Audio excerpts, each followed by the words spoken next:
તાંદલજા વિસ્તારમાં ડ્રગ્સના ધંધામાં સંકળાયેલા એક પરિવારના કેટલાક સભ્યો પાસે હાઇબ્રિડ ગાંજો મળી આવતા પોલીસે પિતા પુત્ર બાદ હવે મહિલાની પણ ધરપકડ કરી છે।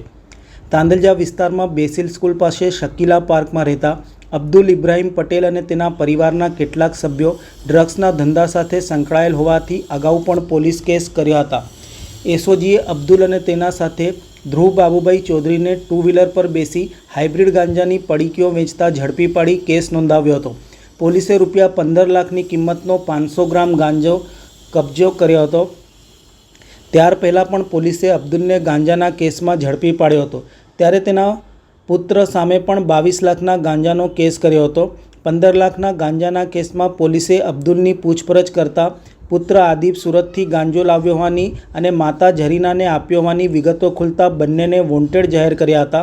આદિબ પકડાઈ ગયા બાદ એસઓજીએ તેની માતાને પણ ઝડપી પાડી છે।